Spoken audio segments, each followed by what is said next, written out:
റഷ്യ-യുക്രൈൻ യുദ്ധം അവസാനിപ്പിക്കാൻ വഴിതെളിയുന്നു. റിയാദിൽ നടന്ന ചർച്ച വിജയകരമായിരുന്നുവെന്ന് റഷ്യൻ പ്രതിനിധികൾ അറിയിച്ചു.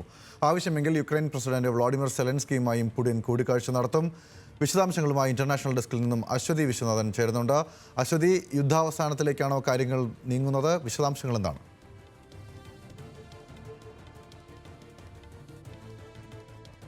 അവസാനിപ്പിക്കാനുള്ള അനൗദ്യോഗിക ചർച്ചകളുടെ ആരംഭമാണ് സൗദിയിൽ ഇന്ന് നടന്നിട്ടുള്ള കൂടിക്കാഴ്ച. ഏകദേശം US റഷ്യ പ്രതിനിധികൾ പങ്കെടുത്ത ഏകദേശം 4.5 മണിക്കൂർ നീണ്ടുനിന്ന ചർച്ചകൾ അവസാനിക്കുമ്പോൾ ശുഭസൂചനകളാണ് പുറത്തു വരുന്നത്.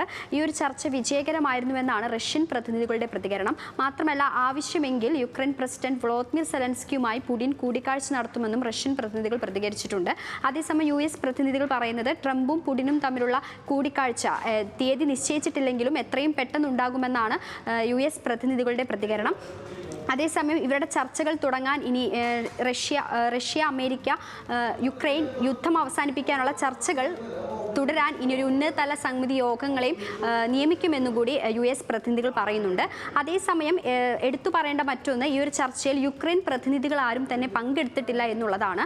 ഇതിന് മറുപടിയായിട്ട് യുക്രൈൻ പ്രസിഡന്റ് വ്ളാദിമിർ സെലൻസ്കി പറയുന്നത് തനിക്ക് ഈ ചർച്ചയിൽ പങ്കെടുക്കാൻ ക്ഷണം ലഭിച്ചിട്ടില്ല എന്നുള്ള കാര്യമാണ്. മാത്രമല്ല, യുക്രൈനെ ഉൾപ്പെടുത്താത്ത യാതൊരു സമാധാന കരാറും താൻ അംഗീകരിക്കില്ല എന്നും സെലൻസ്കി മുന്നറിയിപ്പ് നൽകുന്നുണ്ട്. യുക്രൈനെ മാത്രമല്ല യൂറോപ്യൻ രാജ്യങ്ങളെയും കൂടി, യുക്രൈൻ്റെ പ്രധാന സഖ്യകക്ഷികളായിട്ടുള്ള യൂറോപ്യൻ രാജ്യങ്ങളെയും കൂടി ഈ ഒരു ചർച്ചയിൽ നിന്നും മാറ്റി നിർത്തിയിട്ടുണ്ട്. അതേസമയം യുക്രൈനും ഈ ഒഴിവാക്കപ്പെട്ട യൂറോപ്യൻ രാജ്യങ്ങളും പാരീസിൽ ഒരു സമാന്തര ഉച്ചകോടി സംഘടിപ്പിക്കുന്നുണ്ട്. ഫ്രഞ്ച് പ്രസിഡന്റ് ഇമാനുവൽ മാക്രോണിന്റെ നേതൃത്വത്തിലാണ് ഈ ഒരു ഉച്ചകോടി നടക്കുന്നത്. യുദ്ധാനന്തരം യുക്രൈനിൽ സമാധാന സേനയെ വിന്യസിക്കുന്നതടക്കം വിഷയങ്ങളാണ് ഈ ഒരു യോഗത്തിൽ